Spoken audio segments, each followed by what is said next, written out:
Look at where Thaddeus Young is right now. His momentum is carrying him this way, and Zion, left-handed, has an open lane right here to get right there and then decide what he wants to do, because right here there might be a screen. Who knows what's going to happen? But all he knows is there's an open lane right here with his dominant hand, and his defender is coming this way, away from the ball. Here's a fun fact I learned about Micaiah Hebert today.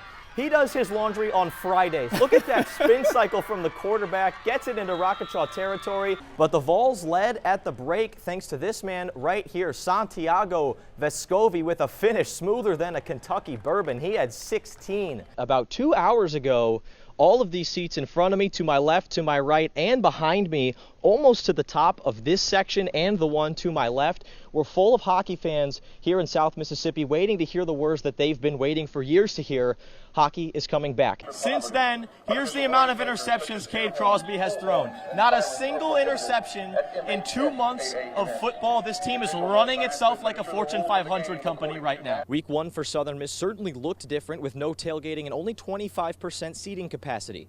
But not even a full stadium would have changed the stunned silence as 12.5-point underdog South Alabama took down the Golden Eagles 32-21. So let's take a look at that play. It's the final play of the first half. Phillip Short launches a bomb to Jamitri Hester. Hester makes a great play on it, drags a pile across the goal line. However, the referees, after deliberating, decided that he fumbled the ball before he crossed the goal line, so no touchdown. The Saints left town a month ago, not knowing when they'd be back and not really knowing where they'd be in the meantime. In a couple of weeks in Dallas, 2 true road games and a home game played in Jacksonville later, normalcy finally setting in for the black and gold. Michael Dugan sat down with Paul Langham and shares his story of strength, perseverance, and the power of family. A person's strength is often defined by who they are when times get tough. For D'Iberville girls soccer coach Paul Langham and his family, that began last January when he was diagnosed with colon cancer. We've been dealing with chemo ever since, basically every other week. You know, it was a rough year, then COVID hit, and that was another obstacle. So a lot of things intertwined together to make it probably the worst year of my life, personally and professionally. During chemo weeks, Paul says he's sometimes too sick to go to work. And yet, he didn't miss a single game the entire season, even if it meant carrying a chemo bag up and down the sidelines or going directly from the hospital to the stadium. One of the moments that I'm never going to forget is watching him come out of chemo, literally walking out of the chemo chair and getting in the car and driving straight to the soccer field. And standing there on the sideline coaching a game. I don't know how he did it, and I secretly was sitting in the stands praying that he was A, feeling okay, and B, that, you know, nothing crazy was going to happen. Paul's passion for soccer clearly runs deep. He's been a coach for as long as he and Leslie have been together, and his determination to continue to do what he loves, despite a non-stop fight off the field, is a true inspiration to the people he loves so dearly. Like my mom said earlier, get up from a chair and go straight out to a soccer field. I don't know how to put that into words. How much more can this man give? You know, he's given of himself physically to combating cancer, but also emotionally to the girls who they can't play a game without him. Just as Paul's strength inspires those close to him, their admiration comes full circle and gives him the strength to keep fighting. My sons and my wife have really supported me through all this, and it's hard to put in words. Without them, I don't think I'd make it even this far. My parents live not too far north. My brother's in Gulfport. My sister's outside of Hattiesburg. Younger brother's up in Massachusetts, don't get to see him as much, but it's wonderful to be able to have someone to lean on. Without them, it'd be impossible to get through this. With that being said, I will attend the University of Mississippi. Signing day started out with a bang as George County star and All-American MJ Daniels flipped his commitment from Mississippi State to Ole Miss. The defensive back was originally committed to the Rebels before switching to Mike Leach and the Bulldogs back in September, until eventually sticking with his first choice. A decision 18 years in the making that all came down to this week. The past couple of days it's just been back and forth between Ole Miss and Mississippi State, and last night I just sat down with my family and Just look at the pros and cons of each college and what I want to do. My dream is make it to the NFL, and I think I have the better opportunity if I go to Ole Miss.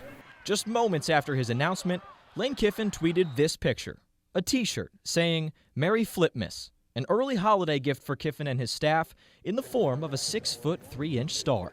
The night before last, I told him that I was going to go ahead and come, get on the Kiffin train. What'd he tell you? And he said he was excited and he's ready for me to get there and get to work. Lance Shark Nation, don't come. Joining him in Oxford is Biloxi's Elijah Sabatini, who put pen to paper just 12 days after tweeting his commitment.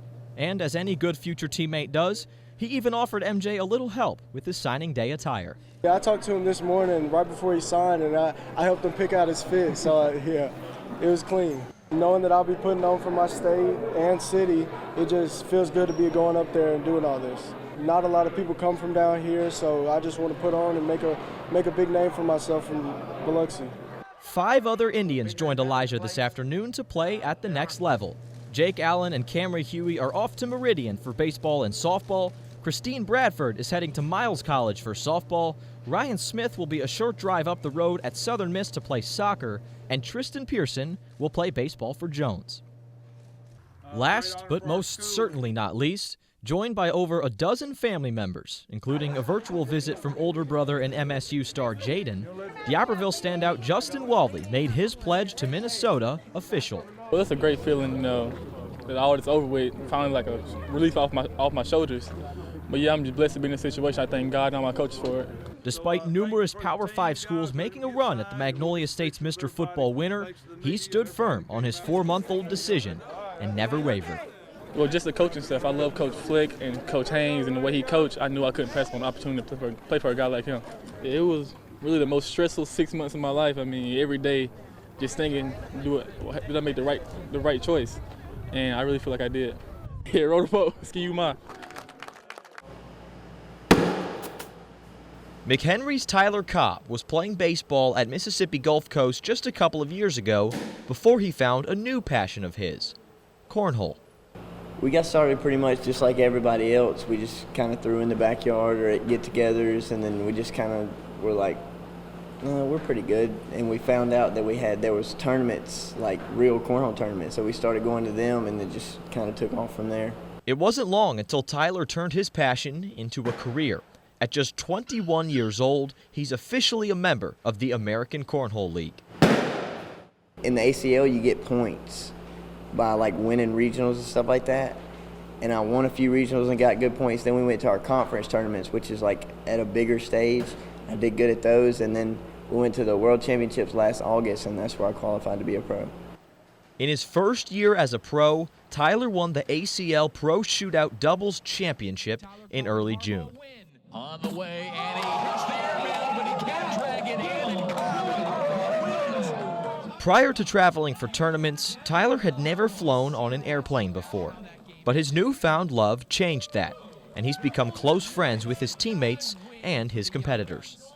I have friends all over the place. I mean, from one end of the United States to the other. You don't go to many cornhole tournaments and meet many people that you don't like. Everybody, they're good people, but at the same time, they like to be serious about it. They're not just messing around, and I think that's what I like about it the most. The first chapter of his career has been wildly successful. How many chapters of it are left? Well, he's not so sure. But no matter how long the book ends up being, he'll be perfectly content. I'll take it as far as it'll take me, but I'm going to ride it as long as I can. If it takes me my whole life, if it don't, just keep playing, keep trying to win, and if I keep winning, I'll keep playing. If I stop winning, I'll stop, I guess.